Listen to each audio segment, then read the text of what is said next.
Muy bien, muy buenas tardes. Realmente es muy lindo poder tener este tiempo, poder compartir de un tema que nos preocupa a todos, ¿no? Porque sin duda todos sentimos una carga, un peso por los hijos. No importa la edad que tengan los hijos, eso no se pasa nunca. Durante toda la vida siempre seguimos teniendo, muchas gracias, un peso por ellos. Así que qué bueno es prepararnos y entrenarnos. Ahora uno dice, pero yo nunca fui a la escuela para padres. ¿Qué es esto de escuela para padres? ¿Por qué se necesita una escuela para padres? Yo quiero empezar mirando un cortito video. Es una publicidad. La publicidad se llama Papá Primerizo. Y ahí se van a dar cuenta por qué necesitamos la escuela para padres.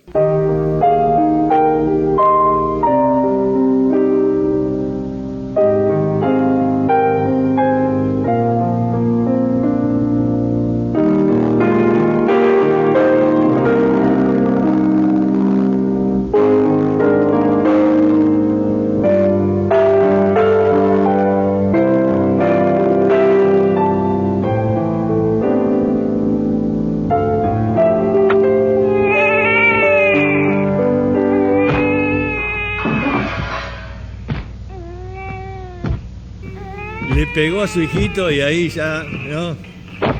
¿Te das cuenta por qué necesitamos una escuela para padres? Muy bien. Ahora, cuando hablamos de una escuela para padres, tenemos que, y ahí eso es lo que yo decía, cuando el video se cuelga la computadora y hay que hacer algo. Cuando hablamos de escuela para padres, tenemos que entender que podemos referirnos a distintas etapas de la vida. Es muy distinto hablar de la crianza de un niño chiquito a la de un adolescente. Nosotros hoy vamos a tocar más el tema de la adolescencia. Creo que, aunque veo muchos niños corriendo por ahí, creo que quizás muchas veces hemos escuchado de distintos consejos como la importancia de la disciplina, la importancia de la crianza del niño cuando es pequeño. Pero vamos a ver qué dice la Biblia cuando son un poco mayores. Primero, 5 graves errores que cometen los padres de hoy al criar a sus hijos. No lo manejo de acá ahora, gracias. En primer lugar, le tienen miedo a sus hijos. Tienen miedo a las reacciones, tienen miedo. Hoy los hijos manipulan mucho a los padres. En segundo lugar, justifican el mal comportamiento de los hijos, ¿no? Cuando te llaman de la escuela porque se portó mal, siempre hay una justificación, siempre tenemos algo que decir para defender a los hijos y no les ayudamos de esa manera. En tercer lugar, no dejamos que otras personas le llamen la atención a los hijos. Y tenemos que entender que es muy importante que otros también puedan intervenir. Quizás tienen que corregir, quizás tienen que darle una exhortación, estar dispuestos a que otros también intervengan. Abusan de atajos. ¿A qué llamamos atajos, no? Cuando son chiquitos les metemos ahí la televisión, ¿no? Usamos medios para tratar de entretenerlos porque nosotros queremos seguir con nuestra actividad y a veces se abusa de esto. Y por último, el error de no pedir perdón pensando que eso nos quita autoridad. Y para un hijo es a veces muy importante esa palabrita de un padre que le pide perdón, de un padre que reconoce que nosotros también nos equivocamos. Así que estos son errores comunes en la crianza de los hijos. Ahora vamos a comenzar con este versículo. Proverbios 22:6. Instruye al niño en su camino y aun cuando fuere viejo no se apartará de él. Vamos a analizar este versículo porque va a ser la base, lo que va a dar inicio al estudio. Instruye al niño en su camino. Ahora, si bien podemos aplicarlo para toda edad, yo quisiera que analicemos bien el texto desde lo que dice realmente. Vamos a ver. Instruye al niño. Primero vamos a explicar esta palabra, niño. La palabra niño en realidad se refiere a un adolescente, a un jovencito. Fíjense otros versículos donde aparece. Busquen ahí en sus Biblias o si no, presten atención que yo los voy a leer. Pero vamos a ver la misma palabra en hebreo que acá se traduce niño, aparece en Proverbios capítulo 1, versículo 4.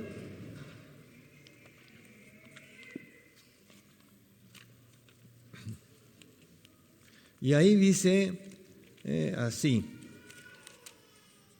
Dice, para dar sagacidad a los simples y a los jóvenes inteligencia y cordura. ¿Ves? Ahí se traduce jóvenes. En el capítulo 7, versículo 7, dice, vi entre los simples, consideré entre los jóvenes a un joven falto de entendimiento. Aquí está hablando la mujer, la mala mujer. La mujer ramera, y dice ahí, busqué entre los jóvenes, entre los simples, y ahí está la misma palabra que acá dice, instruye al niño. Y por último, capítulo 20, versículo 11.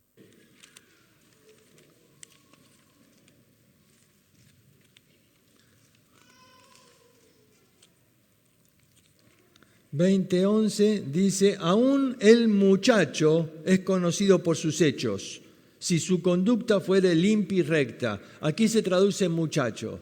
¿Ves? Esta palabra hebrea se refiere a la edad que hoy llamamos adolescencia, es decir, entre que deja de ser niño y antes de ser un adulto. Es la edad donde tiene que tomar decisiones, donde se está formando.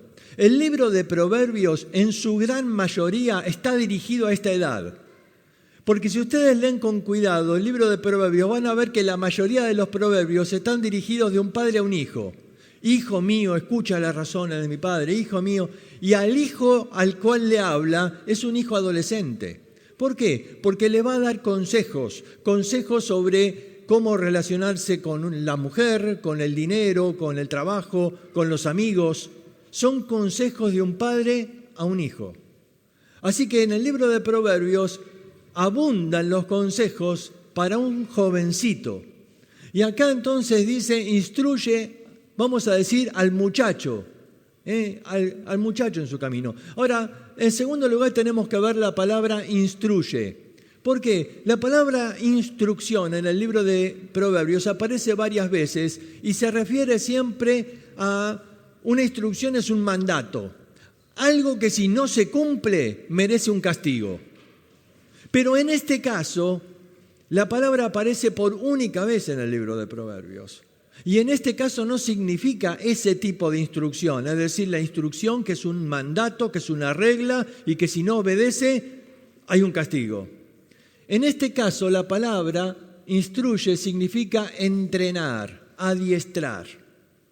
A ver, cuando el niño es pequeño, uno le da instrucciones. Uno le dice, no toques esto, es una instrucción. Por ejemplo, no toques el enchufe, es una instrucción. Y si el niño no obedece, usamos la disciplina. No es un castigo, no es maltrato, no es abuso de la fuerza física. No, es causarle un pequeño dolor que va a evitarle un dolor mayor. Porque si desobedece y toca el enchufe, le va a agarrar un dolor mayor, ¿no? Entonces, para evitar ese dolor mayor, como el niño muchas veces no entiende por este oído, pero sí entiende por otro oído que tiene ahí atrás, y las ondas le llegan al cerebro y le comunican que no debe hacer eso. Él no entiende razones todavía. Yo no le puedo explicar, mira, no toques el enchufe porque resulta que la electricidad... No, él no entiende razones. Él tiene que obedecer, no tiene que saber por qué. Yo no le puedo explicar por qué. Es muy pequeño, no entiende. Entonces la disciplina tiene un efecto, el efecto que obedezca para protegerlo de algo que le puede hacer daño. Pero cuando el niño crece, la manera de trabajar con él cambia. Ya no puedo darle reglas, la instrucción, y si no obedece la instrucción, ahí viene el castigo, porque entonces vamos a tener problemas si seguimos manejándolo de esa manera. Y el libro de Proverbios entonces nos enseña esto. Tienes que entrenarlo, adiestrarlo. Por eso yo quisiera dar algunos consejos para entrenar a tu hijo a tener victoria. Victoria en medio de un mundo que cada vez, como decía Gustavo recién, cada vez se viene más difícil. ¿Cómo podemos ayudarlo? ¿Cómo podemos entrenarlo a tener victoria frente a este mundo? Entonces, instruye al niño en su camino. Acá no está hablando de tu camino, es su camino. Porque justamente en la adolescencia él va a formar su camino. Ahora vamos a hablar de esto por un momento. Porque el adolescente es una etapa muy particular. El adolescente busca en primer lugar identidad. Él está formando su propia identidad. Cuando es niño, nosotros le damos identidad. Pero cuando es adolescente, él quiere tener su propia identidad. Quiere ser diferente a su padre. Y a veces lo mira al papá y ve que se parece y no le gusta eso. No quiere parecerse al padre. Así que se peina diferente. Y un día viene a tu casa y tiene los pelos todo parados. O se tiñe verde, ¿no? Y vos decís, ¿por qué? ¿Por qué lo hace? ¿Lo hace para hacerme daño? No, no tiene nada que ver eso. Lo hace porque quiere buscar su propia identidad. Es fundamental. Él quiere en su mente encontrar su propia identidad. Y no solo eso, sino en segundo lugar, él quiere independencia. Él quiere comenzar a formar su mundo y para eso necesita independencia. Por eso uno se da cuenta de cuando entró en la adolescencia, porque cuando es niño te dice, quédate un ratito más en mi habitación, contame un cuento, quédate conmigo. Pero un día, de pronto, no entendés qué pasó, pero un día le dice, ¿qué haces en mi habitación? ¡Salí de acá! Esta es mi habitación. Pero si hace unos días atrás me decías que me quede y ahora me estás echando. Es que ahora quiere su independencia. Y ahora te cierra la puerta y te pone un cartel ahí, ¿no? Y uno dice, ¿qué pasó? Él necesita su independencia. Ahora, estas cosas producen cambios en su mente. Mira, el adolescente, y esto vamos a simplemente dar un pantallazo de esto. No soy experto, pero el adolescente tiene grandes cambios en su cerebro. Grandes cambios. Quizás, voy a decir muy poco, pero quizás nos ayude a entender un poquito por qué actúan como actúan. El 90%, dicen, del cerebro se forma cuando somos niños. En la adolescencia no crece el cerebro, pero madura el cerebro. Y establece nuevas conexiones. Y para eso hacen algo que se llama poda neuronal, es decir, como un árbol cuando se hace una poda, ellos cortan un montón de cosas que recibieron de la infancia. Porque ahora necesitan establecer nuevas conexiones en su cerebro. Necesitan establecer nuevas maneras de razonar y de pensar. Especialmente los cambios más grandes están en la parte frontal del cerebro, donde están las cosas críticas, porque ahí es donde se establecen los juicios, donde determinás lo que está bien, lo que está mal. De pronto el cerebro del adolescente está en una etapa de reorganización o de reestructuración. Es como en una casa cuando... yo no sé, hombres, si están de acuerdo conmigo, pero vieron que un día a la mujer se le ocurre que hay que cambiar todo el lugar, y empieza la gran movida de muebles, ¿no? Bueno, eso es lo que pasa en la adolescencia, hay una gran movida ahí. Y de pronto uno no entiende por qué, si yo te dije esto un montón de veces, pero ahora su cerebro lo eliminó datos de la infancia, eliminó datos y ahora va a establecer nuevas conexiones, nuevas formas de pensar. En esta etapa de la adolescencia, además, se le agregan otros factores, como por ejemplo el hormonal. Y si sumás entonces toda la descarga hormonal que tiene, que produce especialmente mucha actividad en sus emociones, se vuelven muy susceptibles, muy fácilmente alterables. Y si sumás estos problemas emocionales promovidos por las hormonas a los problemas que produce el cambio en su cerebro, entonces ahí encontrás la mezcla explosiva, ¿no? Ahí entendés por qué el adolescente ni ellos mismos se entienden. No se entienden ni ellos mismos porque, claro, han dejado atrás esa etapa de ser niños. Ahora ellos quieren fabricar su propia identidad, quieren descubrir quiénes son, para qué sirven, qué deben hacer en la vida, y son un montón de cambios entonces. En esta etapa es donde nosotros tenemos que ayudarlos. Es fundamental el apoyo de los padres en esta etapa. ¿Especialmente en qué cosas? Especialmente de lo siguiente, teniendo equilibrio. Equilibrio, ¿por qué? Bueno, es muy difícil, ¿no?, tener paciencia con el adolescente. A uno a veces se cansa, ¿no es cierto? Pero uno tiene que entender que se necesita manejar esta etapa con mucho equilibrio. En primer lugar, equilibrio entre los derechos y los deberes. Es muy importante acá establecer que si bien él quiere tener privilegios, claro, cuando era niño no lo dejábamos salir solo o hasta tal hora. Él ahora está exigiendo, soy más grande. Él quiere tener cierto derecho, bueno, hay que ponerle responsabilidades, deberes. Esto es muy importante porque a algunos padres parece que los chicos te ganan por cansancio. Y entonces decís, bueno, está bien, ¿querés salir? Bueno, le decimos no, hasta que un día le decimos, bueno, andá. Pero de esa manera no lo estamos entrenando, no le estamos ayudando. Es importante que él entienda la importancia de cumplir con sus tareas, de cumplir con sus deberes, y que eso le da derechos entonces. En segundo lugar, equilibrio entre reglas y negociación. Cuando son niños yo les pongo todas las reglas. Ahora me cuestiona todas las reglas. Yo cuando era niño le decía, no toques el enchufe. Ahora me empieza, ¿por qué esto? ¿Y por qué el otro? ¿Y por qué? Bueno, es tiempo de negociar ahora. Es tiempo de negociar. A ver, al adolescente le encanta negociar. ¿Por qué? Porque él se siente que ha crecido cuando ha podido negociar con su papá. ¿Y por qué es importante? Porque si bien yo tengo que mantenerle los límites, yo voy ayudándole a crecer y a desarrollarse a través de esa negociación. Donde yo voy a ceder algunas cosas, pero para poder exigir otras.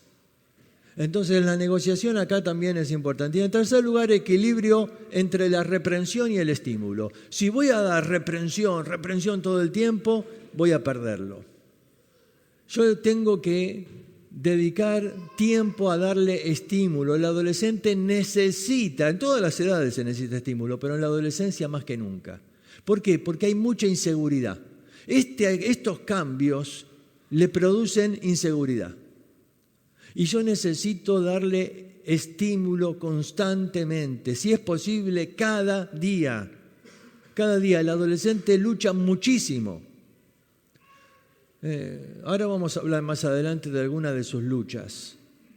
Pero ustedes saben que ha crecido mucho el suicidio entre adolescentes.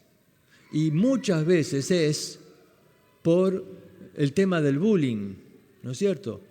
Por la presión que tienen en la escuela y demás. Bueno, nosotros tenemos que contrarrestar esto con estímulo constante. Por eso, equilibrio entre reprensión y estímulo. A ver, reglas sin relación producen rebeldía. Reglas sin relación producen rebeldía. Si yo solamente voy a poner reglas y no establezco una relación con el hijo, se va a terminar rebelando. Es importante edificar una relación, que la vas edificando desde la niñez, tomando tiempo con ellos. A veces el padre dice, pero es que no tengo tiempo porque estoy todo el día trabajando. Mira, si no tenés tiempo para tus hijos, estamos en un problema.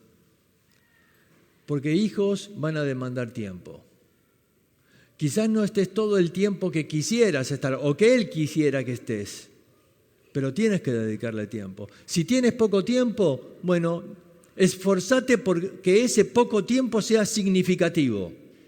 Es decir, que ese poco tiempo sea un buen tiempo, un tiempo aprovechable. A veces un padre puede estar mucho tiempo y desaprovechado porque no hicieron nada.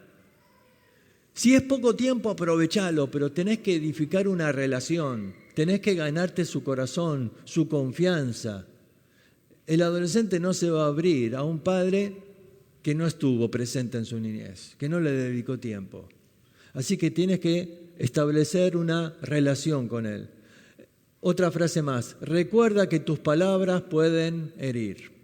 Muchas veces porque nos cansan, terminamos diciéndoles cosas que dejan una herida en el alma.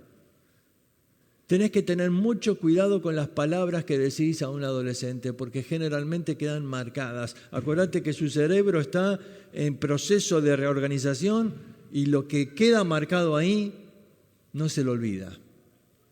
Y a veces, en la irritación a la que nos llevan, terminamos soltando cosas que pueden ser muy hirientes, ¿no? Muy hirientes. Vos no entendés nada de la vida, o no sabés lo que te va a pasar, o si seguís así vas a ser un fracasado. Bueno, cosas que pueden herirle de una manera terrible. Así que cuidado mucho con las palabras en este tiempo. Muy bien, ahora sí, vamos a enfocarnos en ver qué áreas son las que yo tengo que entrenar, las que yo tengo que trabajar para ayudar al adolescente en esta etapa. La primera área muy importante es la de las influencias. Resulta que cuando el niño es pequeño, los padres tienen una influencia tremenda. Ellos te admiran. Para algunos hijos el papá es el superhéroe. Bueno, olvídate, cuando llegues a la adolescencia se pasó todo eso. Ya no más. No, hay un cambio abrupto de ser superhéroes o super nadie. Te ignora. De pronto uno no entiende. ¿Qué pasó? ¿Qué cambió? El adolescente en esta etapa comienza a explorar nuevas influencias y esto abre la puerta al enemigo. Esto es muy peligroso. Influencias. El adolescente es altamente influenciable. No es que lo que le digas no importa. Sí, aunque por ahí parece que fuera así, él realmente, si has establecido una relación, él te va a escuchar. Pero en realidad tiene más peso por ahí lo que le dicen los amigos que lo que le dice el padre. Y las influencias son muy fuertes en esta etapa, más fuertes que en ninguna otra etapa. Porque una vez que ya creció y que es joven, ya la influencia disminuye. En esta etapa es fuertísima. Vamos a ver algunas influencias. En primer lugar, la influencia de los amigos. A esa edad los amigos tienen una influencia impresionante. Para ellos es muy importante ser aceptado por el grupo de amigos. Son capaces de hacer cualquier cosa para ser aceptados en el grupo de amigos. Y a veces los amigos se aprovechan de esto. Y le exigen, ¿querés estar en nuestro grupo? Bueno, compartí lo que nosotros hacemos. Y por ahí él no quería fumar, pero si no lo hace, no es aceptado en el grupo. Y él está dispuesto a cualquier cosa, pero no quiere quedar afuera del grupo. Entonces comienza a ceder, comienza a aceptar la influencia. ¿Ves? Los amigos ejercen una influencia tremenda en esa etapa. En Jeremías, Dios le dice a Jeremías, porque él era muchacho cuando empezó a ser profeta.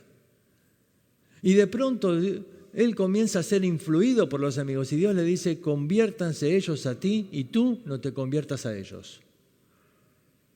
Conviértanse ellos a ti, tú no te conviertas a ellos. Mantenerse firme en las convicciones. Claro, tengo que enseñarles a manejar esta influencia de los amigos, porque hay amistades que no convienen. Él no tiene la madurez para entender esto, pero sí tenemos que ayudarlos a entender que hay amistades que pueden terminar haciéndole daño a su vida. Que hay amistades que pueden parecer buenas, pero que en el fondo pueden ser algo que va a usar el enemigo para alejarlos de Dios.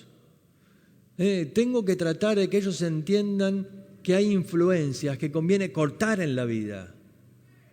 Tengo que hablarles muy seriamente del tema de las amistades. Si permitís que tu hijo tenga malas amistades, los van a arrastrar por malos caminos. En segundo lugar, el Internet. El Internet tiene una influencia que nosotros no conocemos. Nosotros hemos aprendido a usar el Internet con el tiempo. Ellos no necesitaron aprender. Se llaman nativos digitales. Es decir, desde que nacieron, manejan un celular. Vos lo ves un año y ya... ¿viste? Sí, ¿cómo sabe? Pero ¿a dónde viene la influencia? La influencia es muy poderosa. ¿Sabes por qué? Porque cuando yo era chico y necesitaba saber algo, tenía que ir a mi viejo y preguntarle. Hoy si el chico adolescente quiere saber algo, ¿qué hace? Lo googlea. No le pregunta al papá, lo googlea. Y de pronto en el Internet encontrás cualquier cosa, cualquier información. No sabés quién la pone. Es más, el chico no le importa quién lo pone. Si lo dice San Google, palabra santa. Yo a veces les digo, no lo googlees, biblialo. Fíjate qué dice la Biblia. No, muy difícil eso. Y ponen, ¿viste? ¿Cómo? Una vez me puse con un grupo ahí, claro, en el monte tenemos el campamento. Dijimos, a ver, vamos a probar. Vamos a probar si funciona para todos los casos. Poné ahí en Google, ¿cómo invitar a una chica para el banquete? Lo puso y estaba un tutorial en YouTube. Digo, hay de todo, lo que quieras encontrar. De pronto el adolescente tiene, por supuesto, mucha curiosidad, especialmente en el área sexual. Uno antiguamente lo aprendía por los padres o por ahí con los amigos, en la calle. Pero hoy en Google, hoy en el Internet, pueden acceder a todo tipo de información. Y de pronto se les llena la cabeza con informaciones que en la mayoría de los casos es falsa, pero ellos no lo saben. Y ellos terminan aceptando un montón de información que lo único que hace es contaminar el alma. La influencia del Internet. En tercer lugar, la influencia de las redes. Ahora lo separé. ¿Por qué? Porque cuando hablo de Internet hablo de información, pero cuando hablo de las redes hablo de amistades. En nuestra época uno tenía... ¿Cuántos amigos te acordás que tenías? 5, 10... Hoy tienen 700, 800. ¿Vos decís, ¿y los conocés a los 800? No, pero se comunican con todos ellos. Reciben mensajes todo el tiempo. A mí me llama la atención esta foto, como tantas otras que pueden buscar, ¿no? 3 chicos juntos, pero no hablan entre ellos. Fíjate, cada uno su mundo, cada uno conectándose. Y la presión que ejercen las redes, ¿por qué? Porque antes vos tenías tu horario de estar con tus amigos, pero después había que volver a la casa, y cuando volvías a la casa, ya está, a mis amigos no lo veía hasta el otro día. Pero acá no se desprenden, van a la casa y siguen en contacto, y van al baño y siguen en contacto, y se van a dormir y siguen en contacto, y están todo el tiempo. Y de pronto la influencia de las redes es tremenda. Por eso hay temas que yo viví cuando era chico. El tema del bullying nosotros lo hemos vivido de alguna manera, pero no tenía la presión que tiene hoy en día. En aquel tiempo uno se desconectaba fácil, hoy no se desconectan. La presión que ejercen las redes hoy es muy fuerte, por eso la influencia de las redes es algo que también tenemos que ayudar a superar. Ahora, vamos a algunos textos bíblicos. En primer lugar, Proverbios 1:10. Hijo mío, si los pecadores te quisieran engañar, no consientas. No consientas. Acá habla de esta influencia que nosotros marcamos al principio, las amistades. Las amistades pueden ser buenas o malas. Acá está hablando de amistades que conducen al pecado. Si los pecadores te quieren engañar, no consientas. Mostrarles la importancia de elegir bien a los amigos, de no dejarse arrastrar por aquellos que los van a inducir al pecado. Muchos entran en el mundo de las drogas no buscándolo, sino por amistades que los metieron ahí. Por amistades que les insistieron a que prueben cierto cigarrillo distinto o cierta pastilla o ciertas cosas que pueden hacerlo superar o viajar o tener experiencias. Si los pecadores te quisieran engañar, no consientas. estar ahí a su lado en este asunto de manejar la influencia que ejercen las amistades es muy importante. Otro versículo, Proverbios 9:17. Dice a cualquier simple: ven acá. A los faltos de cordura dijo: las aguas hurtadas son dulces y el pan comido en oculto es sabroso. Ahí está hablando una mujer que representa la sensualidad. Pero dice que ella habla a buscar un simple. ¿Sabés qué es un simple en el libro de Proverbios? Es alguien que no tiene convicción. Un simple es alguien abierto a cualquier cosa. Este es el adolescente. El adolescente está formando sus convicciones. Todavía es un simple, es decir, alguien abierto a distintas influencias. Y dice ahí, la sensualidad busca al simple. ¿Y qué le dice?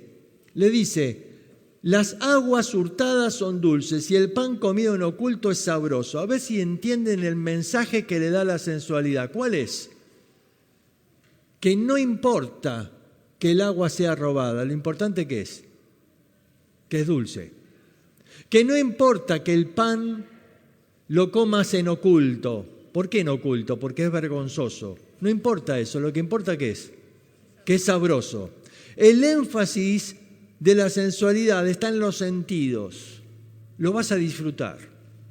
Pero me da vergüenza, no importa. Lo importante es que vas a disfrutarlo. Pero esto está mal. Es robado, no importa, es dulce. ¿Te das cuenta? Ese es el mensaje. El adolescente, con tal de tener experiencias, no le importa nada. No le importa que sea robado, no le importa que sea vergonzoso. Nosotros tenemos que entender que esta influencia lo va a llevar por caminos que le van a terminar haciendo daño a la vida. Por eso tenemos que ayudar a manejar esta influencia. Miren, ahí en la foto no sé si se aprecia bien. Son dos muchachos, ¿no? El corazoncito revela que se han enamorado. Este es un video que está en YouTube. Dice que es furor, que es la moda del momento, que todos los jóvenes lo ven. Yo ni sé de qué se trata. Solo sé por el comentario.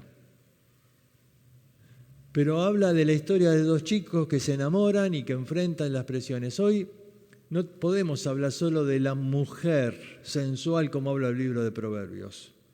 Hoy la sensualidad viene a través de una mujer o de un hombre. Hoy los chicos tienen una gran confusión en cuanto a esto.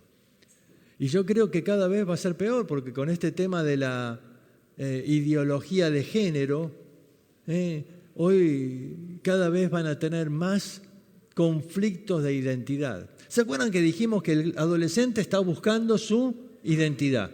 En nuestra época la identidad era o sos hombre o sos mujer, ¿no? Hoy las Naciones Unidas dicen que hay 114, creo que son 114, ¿vos te acuerdas cuántas? 100 y algo, de géneros diferentes. ¿Cómo tantos? ¿Qué más? Puede ser hombre, puede ser mujer, puede ser mitad.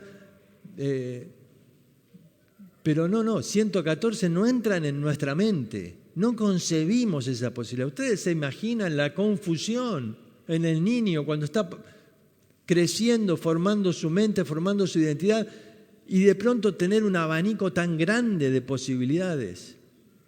Y se le instruye al niño diciéndole que sus padres no determinan su identidad, ni sus genitales determinan su identidad, ni sus padres determinan. No es, ellos te dijeron que sos varón, pero no es lo que ellos te dijeron lo que importa. Lo que importa es cómo vos te percibís, cómo te percibís a vos mismo. ¿No es cierto? Y hay países donde el niño puede denunciar a los padres diciéndole que ellos me fuerzan a que yo me comporte como varón y yo no me siento varón. Ellos me fuerzan a que yo me comporte de tal manera, hasta que hubo un caso que salió publicado que hasta suena ridículo, ¿no? De un nene que se sentía delfín y que los padres le decían, no, nene, vos no sos delfín. Y los denuncia, ¿no?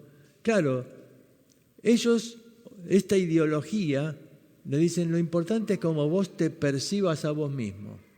Hace poco vi las noticias de dos chicas acá en Entre Ríos, ¿no? Que están formando una comunicación por los medios para que no se ponga más en el DNI si sos varón o mujer.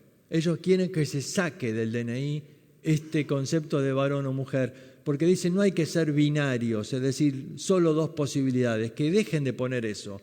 No me define, decían ellos, lo que está en el DNI. Ahora, lo podés sacar del DNI, pero no lo podés sacar del ADN.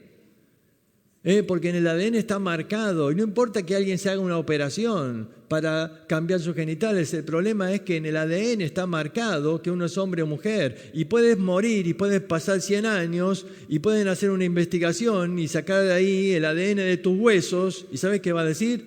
Este era hombre o este era mujer, porque el ADN no cambia.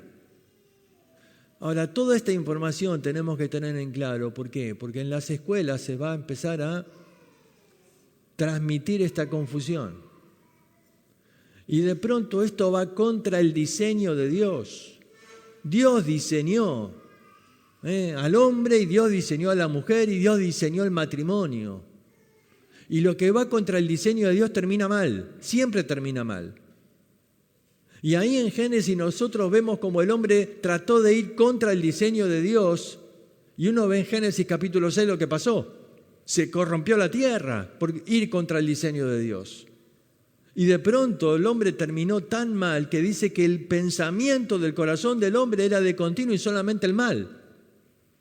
Así que tenemos que ayudar a la influencia de la sensualidad, mostrándole que el mundo le ofrece placer sin pensar en si es bueno o malo, pero que eso nunca es verdad.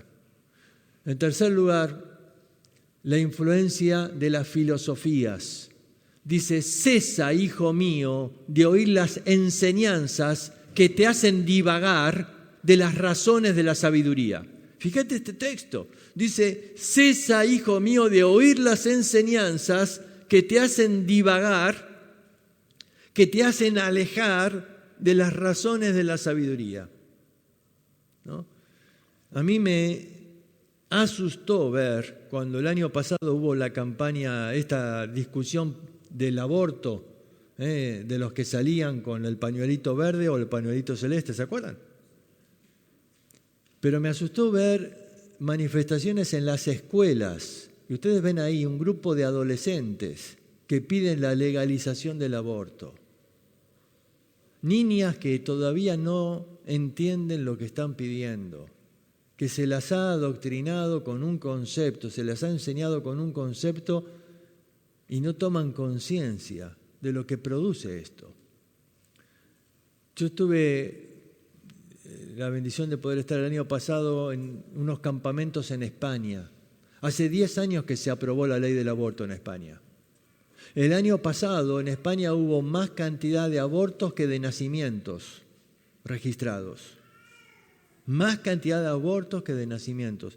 Lo que nadie te dice y lo que nadie les dijo a los jóvenes ahí en España son las consecuencias de los abortos. Porque muchas de las niñas que abortaron quedaron con depresión, con culpabilidad, y muchas recurrieron al suicidio. En el campamento teníamos cada semana que hablar con chicas que habían intentado suicidarse. Una había tenido el año pasado 6 intentos de suicidio. Llegan con vidas destruidas. Esa chica tenía 16 años. 6 intentos de suicidio. Y todo fue porque se había hecho un aborto. El aborto, no importa que sea legal o ilegal, el aborto deja consecuencias, deja marcas. Tenemos que entender que se está enseñando a los hijos a ir contra la sabiduría de Dios. Cesa, hijo mío, de escuchar las enseñanzas que te van a llevar por esos caminos. Cantares, este es un pasaje muy interesante. Yo tengo que distinguir las debilidades de mi hijo y las fortalezas de mi hijo. Mira, podés tener 2 hijos y pueden ser totalmente diferentes. ¿Están de acuerdo conmigo? Pueden hasta ser mellizos, y ser diferentes. Tenés que entender que yo debo tratar a cada uno de manera diferente. Tengo que distinguir sus fortalezas y sus debilidades. Mira este pasaje de Cantares, muy interesante. Está hablando el matrimonio, está hablando Salomón con su esposa. Y dice, tenemos una pequeña hermana que no tiene pechos. Se refiere a una hermana que todavía es adolescente, todavía no se desarrolló como mujer. Entonces dice, ¿qué haremos a nuestra hermana cuando de ella se hablare? Y dice así, si ella es muro, edificaremos sobre él un palacio de plata. Si fuere puerta, la guarneceremos con tablas de cedro. A ver, dos opciones dice. Si es muro, podemos edificar. Es decir, si es alguien que tiene una firmeza de carácter, tengo que trabajar edificando sobre él. Pero si es puerta, ¿a qué se refiere si es puerta? Es influenciable. Entra y sale cualquiera. Es influenciable. Entonces, tengo que dedicar mi esfuerzo. Quizás no puedo edificar todavía, porque todavía es frágil. Entonces tengo que dedicarme a ¿qué? Guarnecerla con tabla de cedro. Es decir, tengo que proteger. Esto me habla de que yo tengo que, como un buen entrenador, ver qué es el área débil y ver qué es el área fuerte. Quizás tu hijo tiene un área fuerte y bueno, ayudarle a desarrollar en esa área fuerte, ayudarle a trabajar sobre ahí. Es muro, edifica sobre él. Quizás todavía ves que es débil en sus emociones, que es muy frágil en sus emociones, o que es muy influenciable, o que todavía no sabe manejar las amistades. Tenés que protegerlo. Tenés que tener mayor cuidado, mayor protección. Es muy importante distinguir esto. Ahora, se me está yendo el tiempo y vamos a ir rápido. Primer área que tenía que trabajar, las influencias. Segunda área, las decisiones. Y cuando hablamos de decisiones, yo tengo que ser firme en mostrarle las consecuencias de sus decisiones. En Proverbios 9, 18, ese versículo que recién leímos, donde la sensualidad le decía, ¿se acuerdan? De que las aguas hurtadas son dulces. En ese mismo capítulo, un versículo después, dice, no sabe que allí están los muertos. Mira, vos podés tomar decisiones, pero tenés que saber las consecuencias. ¿Sabés quién utilizó este tipo de consejo? Dios mismo. Ahora, si Dios utilizó esto, a mí me dice, bueno, esto es lo mismo que yo debo transmitir a mi hijo. ¿Dónde Dios utilizó este tipo de consejo? Con Caín y Abel. ¿Se acuerdan cómo Dios confrontó a Caín? Le dijo ahí, Génesis 4:7, si hicieres lo bueno, podrías andar con la frente en alto. Pero si haces lo malo, el pecado te acecha como una fiera lista para atraparte. No obstante, tú puedes dominarlo. Esta es otra versión, la de las Américas. Nuestra versión dice, el pecado está a la puerta. Pero la expresión a la puerta es al acecho. Por eso el traductor acá le agregó la figura de la fiera, para que tomemos conciencia, para que entendamos. Le dijo así, mira, es tu decisión. Mira, tenemos que entender que el adolescente va a tomar sus propias decisiones. Mira, nos guste o no nos guste. No, va a tomar sus propias decisiones. Ahora, algunas de esas decisiones por ahí nos van a doler. ¿Por qué? Porque sabemos que van a sufrir como consecuencia de esa decisión. Y vamos a tratar de evitarlo en lo que podamos, pero a veces no lo vamos a poder evitar. Tenemos que ser conscientes de eso. Pero sí tenemos que advertirle. Mira, esas decisiones van a traer consecuencias. Si decidís abrir la puerta correcta, si decidís hacer el bien, te va a ir bien en la vida, Dios te va a bendecir. Pero si decidís abrir la puerta del pecado, tenés que entender que el pecado está ahí como una fiera lista para saltar sobre vos. Ahora termina con ánimo, diciéndole, tú puedes, yo tengo que animarlo, tú puedes. Ahora, ¿cómo es que puedo dominar esa fiera? ¿Cómo es que puedo ganarle a ese tigre que está ahí? Muy simple, no abras la puerta. ¿El poder dónde está? El poder está en tu decisión. Ahí está tu poder. Alguien te dice, yo no puedo dominar ese pecado. Sí que puedes, porque tú tienes el control de la puerta. Tú puedes abrir o no la puerta. Tienes el poder de tomar decisiones, pero tengo que advertir de las consecuencias de esas decisiones. Tengo que ser claro. El autor de Proverbios vez tras vez le va a hablar de las consecuencias. Le va a hablar de temas como el de la mujer, el del dinero, todo, y le va a hablar de las consecuencias. Le va a decir, mira, hijo, te va a pasar esto, va a ser así. Toma tiempo de explicarle las consecuencias de sus decisiones para que entiendan que no son simplemente reglas, caprichos, que no es cuestión de religión, que acá les pedimos que él entienda que decisiones siempre tienen consecuencias.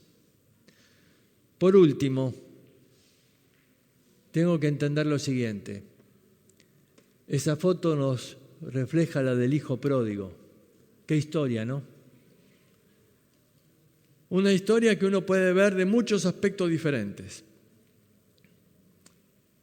Tengo que entender que el hijo a veces puede tomar esa mala decisión de irse de la casa.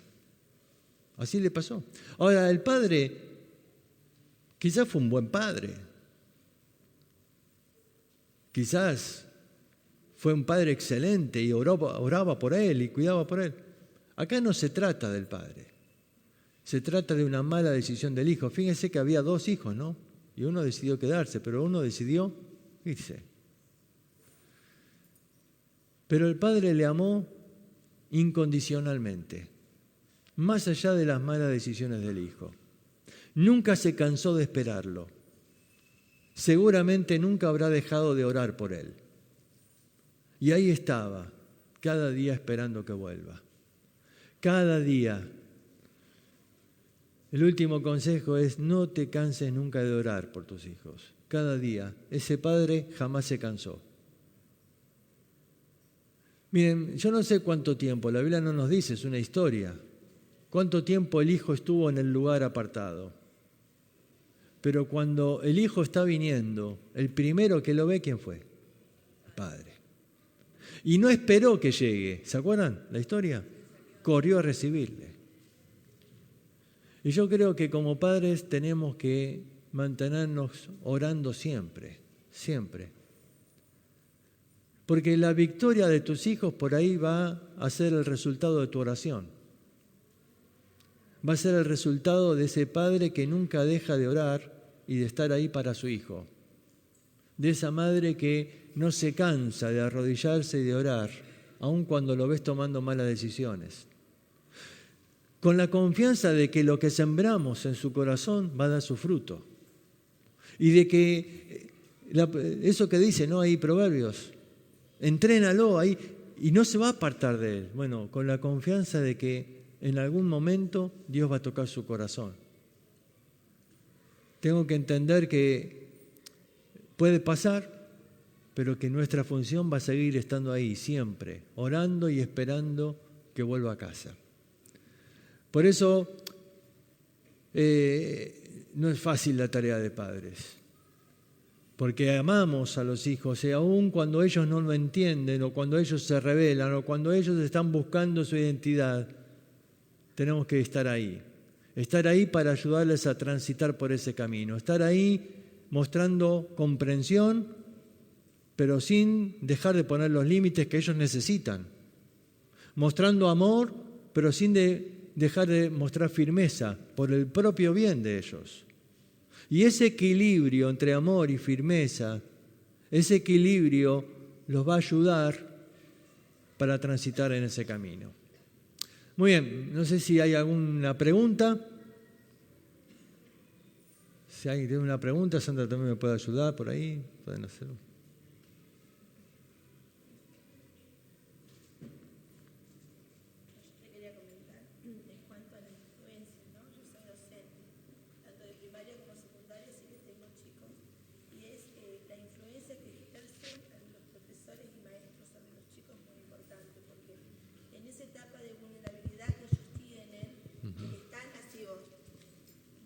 La garganta.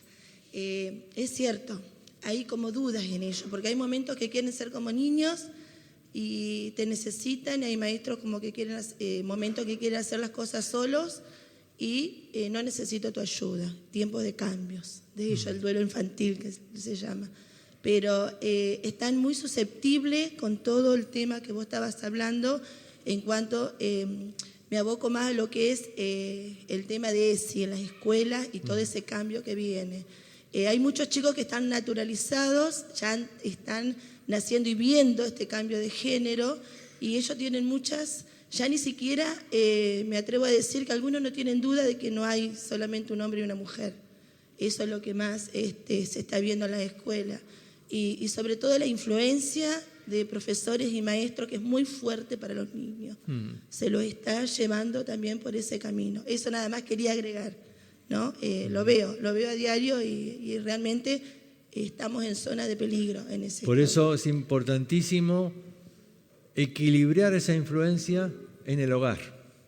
En el hogar. En el hogar deben recibir una influencia que equilibre toda esa información que reciben por otro lado. ¿Alguna otra pregunta?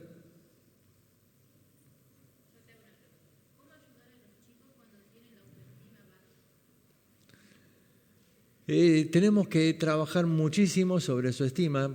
Es importantísimo esa edad, por eso hablamos de la importancia de alentarlos, de ser positivos con ellos en ese estímulo constante.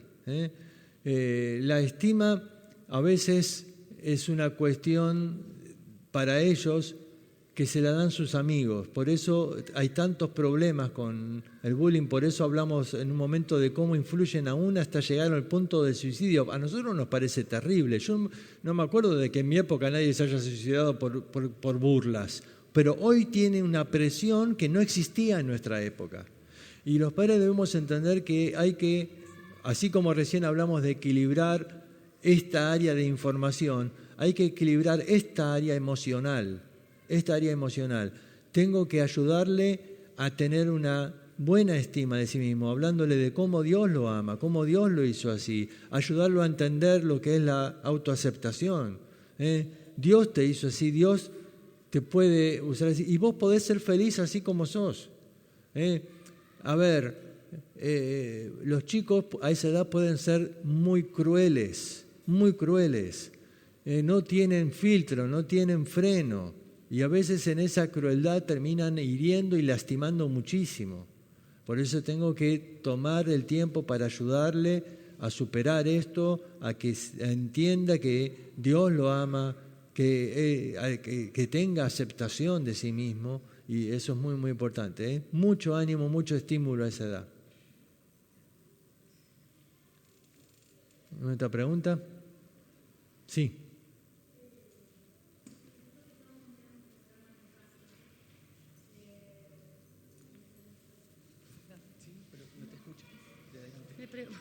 Me preguntaban porque el programa, de homosexuales, lesbianas, yo traté de explicarle a mis adolescentes, pero muchas veces no sé cómo. Para mí yo le dije, tenía antes, cuando yo iba a la escuela, compañeros, porque mi hijo a veces me dice, ay no mamá, yo le digo, pero me parece a mí, no sé, pueden tener compañeros. Miren, lo importante acá es, y con esto vamos un poco a cerrar esta etapa, este tiempo, lo importante es ir a transmitirles lo que es el diseño de Dios. Desde el vamos, ahí Génesis capítulo 1 dice, Dios los creó varón y hembra. No hay confusión, no hay... es muy claro el diseño de Dios. Y uno va a ser feliz cuando cumple su diseño. Mira, cada uno va a tomar su propia decisión, pero yo lo que quiero es que él entienda este concepto de diseño porque es fundamental, ¿no es cierto? Hoy, por eso yo creo que también todo esto va acompañado con años que se viene hablando de evolución y del ateísmo, del Big Bang y de todo esto, ¿no es cierto? Pero, a ver, algo simple, ¿no? Si yo viajo a otro planeta y me dicen, vos sos el primer hombre en llegar acá, por ejemplo, a Marte, y bajo y me encuentro un reloj, ¿qué pienso? Que ese reloj es fruto del Big Bang que explotó y que engranajes volaron por el aire y ¡puf!, apareció el reloj. No, el reloj marca un diseño, alguien lo tuvo que hacer y alguien lo hizo con un propósito. Ahora yo digo, bueno, a mí no me importa el propósito del que hizo este aparato. Yo quiero usarlo porque necesito acá un martillo para clavar un clavo en la bandera que voy a poner en Marte, ¿no? Y agarro y clavo y voy a romperlo todo el reloj. Porque el reloj no fue diseñado para martillar, fue diseñado para dar la hora. Cuando Dios hizo al hombre y a la mujer, los hizo con un diseño. Y si el hombre y mujer quieren cambiar el diseño y quieren utilizar el cuerpo que Dios les dio para otra cosa, van a terminar arruinándolo. Yo tengo que explicarle que cada uno va a tomar sus decisiones, pero que si uno intenta ir contra el diseño de Dios, no le va a ir bien. Y es importante que como padres tengamos esto, ¿no? Una convicción de la verdad que está en la palabra de Dios, la verdad que viene de la Escritura. Tus hijos necesitan un modelo, necesitan un ejemplo. Quizás uno piensa que en la adolescencia nos ignoran, que miran afuera, pero no es tan así. La adolescencia, te quiero dar una palabra de ánimo, se pasa. A veces tarda más en algunos es más rápido, pero se pasa. Y después vuelve otra etapa donde cuando ya son más grandes y vuelven a buscar el consejo del padre y vuelven a mirar otra vez a los padres. Llega una etapa donde otra vez te vuelven a escuchar, entonces tenemos que ser pacientes. Pero tengo que entender que a veces ellos reclaman un modelo, un ejemplo, y no puedo dar lo que no tengo. No puedo darles paz y ayudarles a tener gozo en la vida y a ser felices si yo no lo soy. El problema es que a veces nosotros no hemos resuelto nuestros propios conflictos. Nosotros estamos mal con el Creador, estamos en conflicto con Dios, porque a veces la vida no fue como queríamos y estamos enojados, mal, y ¿qué le transmito entonces a mi hijo? Le digo a mi hijo, mira, vos tenés que seguir el diseño de Dios cuando él ve que yo no lo sigo. Por eso es importante que arregles tus propios conflictos con Dios y que uno pueda tener esa paz que viene de Dios. Quizás algunos aquí todavía no han buscado ese perdón, porque la paz brota del perdón, porque cuando hay conflicto no hay paz. La paz brota del perdón y quizás buscar a Dios y decirle, Señor, perdóname, yo la verdad estaba mal porque quizás hay cosas en la vida que no he arreglado, hay conflictos. La Biblia dice que la razón de todo esto se llama pecado. Hubo quizás egoísmo, orgullo, tantas cosas que nos hicieron tomar malas decisiones, que nos hicieron pelear, quizás matrimonios que se llevan mal, y entonces, claro, a los hijos les cuesta más, ¿no? Con unos padres que viven peleándose, pero buscar la gracia de Dios, el perdón de Dios, que puede restaurar mi vida y que puede restaurar tu matrimonio, es fundamental para ayudar también a tus hijos. Así que vamos a terminar orando en esta tarde. Y si después hay más preguntas, no quiero cortar el tiempo, pero para no cortar la merienda que está preparada, si alguien quiere puede acercarse y charlamos personalmente. Señor, te damos gracias esta tarde por tu palabra y venimos ante ti necesitando de ti, Señor. Necesitamos de tu ayuda, de tu sabiduría, porque no es fácil criar a los hijos en el mundo en que nos toca vivir. Por eso, Señor, rogamos de ti que nos ayudes para poder guiar a nuestros hijos a tener victoria. Y, Señor, te ruego que si alguien todavía aquí necesita arreglar las cuentas contigo, que hoy pueda tomar conciencia de la importancia de reconciliarse con el Padre Celestial para poder, Señor, también ayudar después a los hijos. Queremos poner todo esto en tus manos, agradecidos en el nombre de Cristo Jesús. Amén.